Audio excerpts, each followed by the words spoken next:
अस्सलाम वालेकुम। मैं अपने बैठक में ना ड्राइंग रूम में बैठ के नाश्ता करता हूँ ताकि टीवी भी देख लूँ और नाश्ता नाश्ता कर रहा था तो एकदम से ख्याल आया कि आपको भी दिखा दूँ। ये है हुम्मस।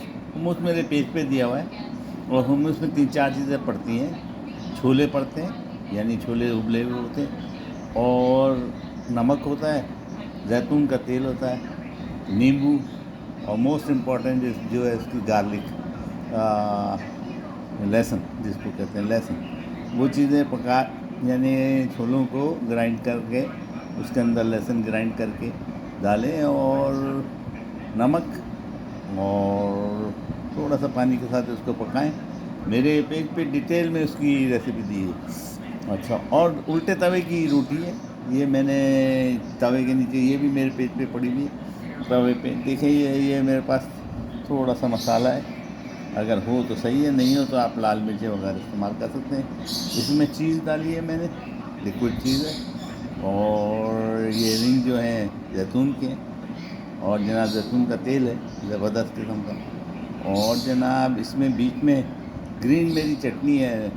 मेरी चटनियाँ मशहूर हैं, उसमें मेरे पेज पे दी हुई हैं, आप देखिएगा तो वो चटनी बीच में रखी हुई है, और उसके खाने का मज़ा और जीने का मज़ा। और नींबू इसको फिर वो निचोड़ें ताकि और मज़ा दोबारा हो जाए। ये मैंने नींबू भी निचोड़ दिया जनाब। नींबू मैंने जब ज़माना इसका नींबू का होता है, यानी सीज़न होता है, तो मैं उसको फ्रीज़ कर देता हूँ, और उसको फिर इस तरह के डिब्बे में रख के थोड़ा सा 1 चम्मच पानी डालिए और 2 टुकड़े नींबू के रखिए, यानी कि 1 नींबू रखिए काट के, और उसको 10 सेकंड जो है आप वो माइक्रोवेव कर लें। मैंने 30 सेकंड किया।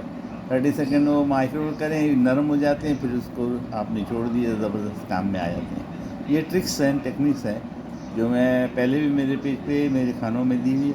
आप ज़रूर देखें और अप्रिशिएट कर सकते हैं तो करें। सब्सक्राइब और लाइक तो बनता ही है।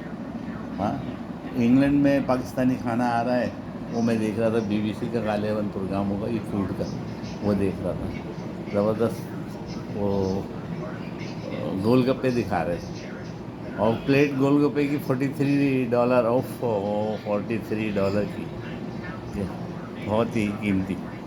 तो बहरहाल दुनिया है, खाना पीना तो अपने साथ लगा ही रहता है। आप भी पकाइए और खुश रहिए, खाइए, और मेरे लिए दुआओं में मुझे याद रखिए, दुआएं दीजिए, दुआओं की सख्त ज़रूरत रहती है।